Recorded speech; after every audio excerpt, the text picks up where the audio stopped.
सगळं करून झालंय माझं धैर्य. खरं तुम्ही काय तुमच्या मनात आहे ते सांगणच झालंय. आता अजून काय करू मी? म्हणजे तुमच्या मनातलं बाहेर येईल. काय करू? वाटलं होतं तुमच्यापासून कायमची लांब जाईल ह्या भीतीनं तरी बोलाल. खरं नाहीच, ते पण नाही झालं.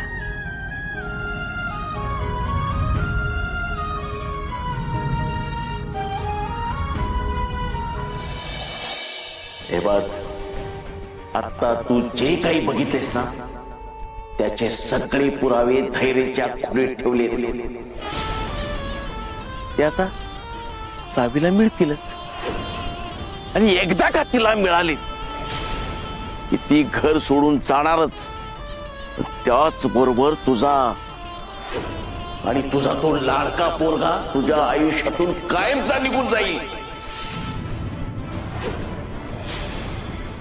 तेही तुझ्या तोंडासमोरून.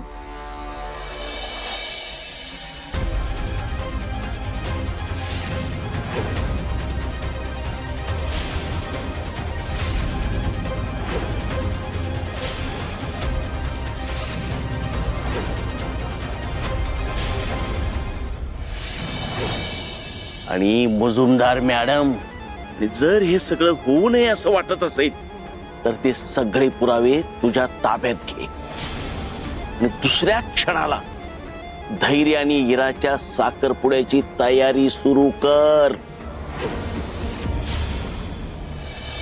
आणि लक्षात ठेव, तुझ्या पोरानं जर माझ्या मुलीच्या बाबतीत जरा जरी दगापटका केला तर काय होईल लक्षात ठेव.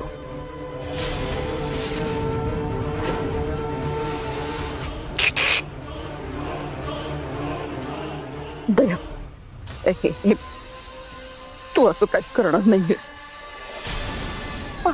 असं काही करणार नाहीयेस तू. हे असं काही झालं तर माझं सगळं संपून चाललंय.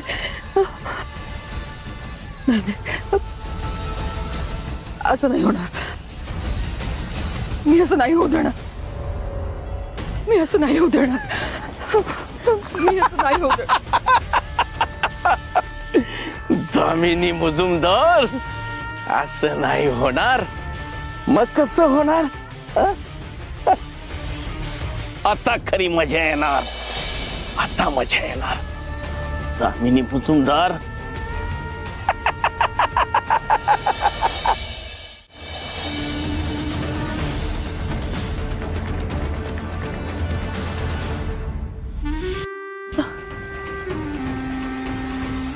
कुठून जाऊ?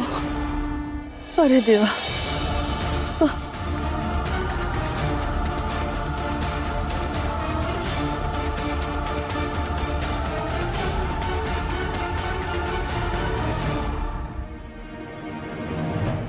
कसं जाऊ घरी? गाडी! थांबा थांबा! ओ, थांबा थांबा! थांबा ना! ह्याला काय धाड भरली होती?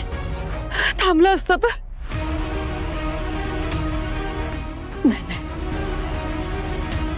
मला लवकर जायला हवं घरी. धैर्य पोचायच्या आधी मला पोचायला हवं. ते सगळे पुरावे धैर्याच्या हाती लागायला नको. कसे जाऊ?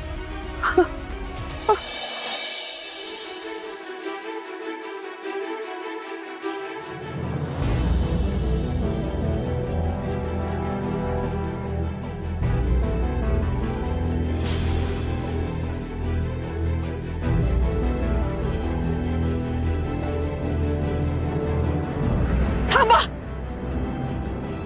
थांबा थांबा दादा, थांबा दादा, थांबा थांबा थांबा थांबा. ओ बाई, मरायचं आहे काय? थांबा थांबा. मरायचं झालं तर दुसऱ्याची गाडी खाली जावा. उगाच माझ्या मागे लढतर नको. दादा ऐका तरी, मला महत्वाचं एक काम आहे. मला लिफ्ट हवे, प्लीज मला सोडा ना. लेफ्ट बिफ्ट काय नाही. ऐका तरी, खूप महत्वाचं काम आहे. मला त्या जागेवर पोहोचणं फार गरजेचं आहे. हात जोडते दादा, प्लीज दादा.